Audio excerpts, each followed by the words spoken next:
32º dia. O amor satisfaz as necessidades sexuais. O marido deve cumprir os seus deveres conjugais para com a sua mulher e, da mesma forma, a mulher para com o seu marido. 1 Coríntios 7:3. Algumas pessoas acreditam que a Bíblia não tem nada de bom para dizer sobre sexo, como se tudo que Deus quisesse fosse nos dizer quando não fazê-lo e com quem não fazê-lo. Na realidade, contudo, Deus tem grandes coisas a dizer a respeito do sexo e da bênção que ele pode ser para ambos, marido e esposa. Mesmo os limites e as restrições são maneiras de Deus manter a nossa experiência sexual em um nível muito mais elevado do que os anunciados na televisão e nos filmes. No casamento cristão, o romance deve prosperar e florescer. Afinal de contas, ele foi criado por Deus. É tudo uma questão de celebrar o que Deus nos deu, nos tornando um com o nosso cônjuge, enquanto, simultaneamente, alcançamos pureza e santidade. Ele se alegra em nós quando isso acontece. Cantares de Salomão, por exemplo, apesar de ser frequentemente interpretado de forma incorreta como nada mais que uma alegoria da paixão de Deus por seu povo, é, na verdade, uma linda história de amor. Ele descreve o ato sexual entre o marido e a esposa em detalhes poéticos, mostrando como um corresponde ao outro. Ele expressa como a honestidade e o entendimento em assuntos sexuais levam a uma vida segura de amor. É verdade que o sexo é apenas um dos aspectos do casamento.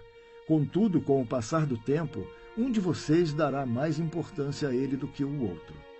Como resultado, a natureza da unidade como homem e mulher estará ameaçada e em perigo. Mais uma vez, o fundamento bíblico do casamento foi originariamente expresso na criação de Adão e Eva. Ela foi feita para ser alguém que o auxilie e o corresponda.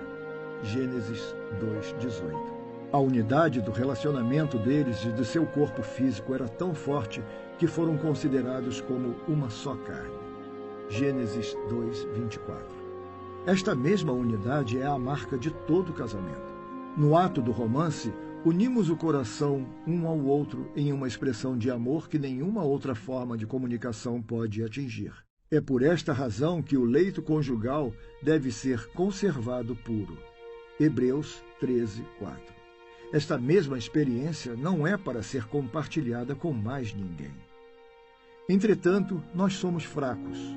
E quando essa necessidade legítima é invalidada, quando é tratada como sendo egoísta, como sendo uma exigência do outro, nosso coração está sujeito a se afastar do casamento, tentado a preencher este desejo em algum outro lugar, de alguma outra forma. Para agir contra essa tendência, Deus estabeleceu o casamento com a mentalidade de uma só carne. A mulher não tem autoridade sobre o seu próprio corpo, mas sim o marido. E também, da mesma sorte, o marido não tem autoridade sobre o seu próprio corpo, mas sim a mulher. 1 Coríntios 7:4. O sexo não é para ser utilizado como uma negociação. Ele não é algo que Deus nos permite reter sem consequências. Apesar de existirem abusos a esse padrão projetado divinamente, a essência do casamento é a de nos dar ao outro para satisfazer suas necessidades. O sexo é uma oportunidade dada por Deus para cumprir esse propósito. Então, não se recusem um ao outro. A Bíblia adverte, exceto por mútuo consentimento e durante certo tempo para se dedicarem à oração. Depois, unam-se de novo, para que Satanás não os tente por não terem domínio próprio. 1 Coríntios 7:5. Você é a única pessoa chamada e designada por Deus para satisfazer as necessidades sexuais do seu cônjuge. Se você permitir que a distância cresça entre vocês nessa área, se você permitir que a rotina tenha lugar em seu casamento, você está tomando algo que, por direito e exclusivamente, pertence ao seu cônjuge. Se você permitir que seu cônjuge saiba, através de palavras, ações ou falta de ação, que o sexo não precisa ser mais do que você quer que seja, você rouba dele o sentido de honra e ternura que foi estabelecido por ordem bíblica.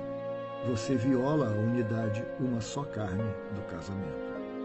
Então, seja você aquele que se vê como o que está sendo privado, ou aquele que admite estar privando o outro. Saiba que o plano de Deus é que vocês encontrem o equilíbrio e cheguem a um acordo. Mas saiba também que o caminho para chegar até lá não é alcançado com reclamações, argumentações e mau humor. O amor é a única maneira de restabelecer a união apaixonada entre vocês. Cada um dos aspectos que o desafio de amar aborda, paciência, bondade, generosidade, atenção, proteção, honra e perdão, terá um papel na renovação da intimidade sexual de vocês.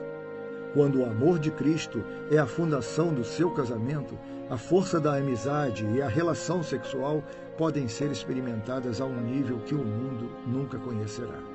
Vocês foram comprados por alto preço. Deus declarou. 1 Coríntios 6:20. Ele colocou o seu amor em você e fez tudo para lhe fazer desejá-lo.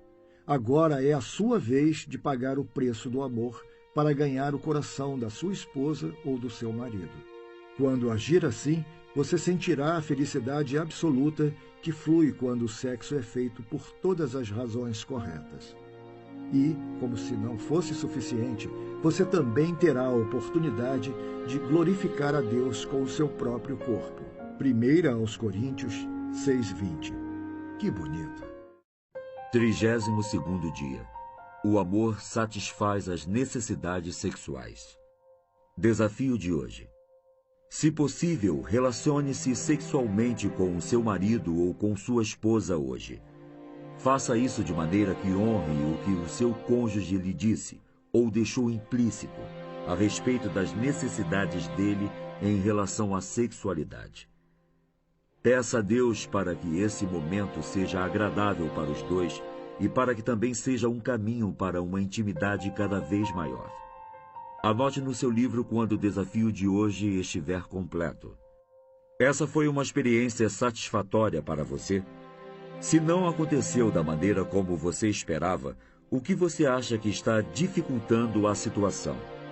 Você já se comprometeu em levar isso a Deus em oração? Se foi bênção para os dois, o que você pode aprender com isto para o futuro? Quão formosa e quão aprazível és, ó amor em delícias! Cantares de Salomão 7:6.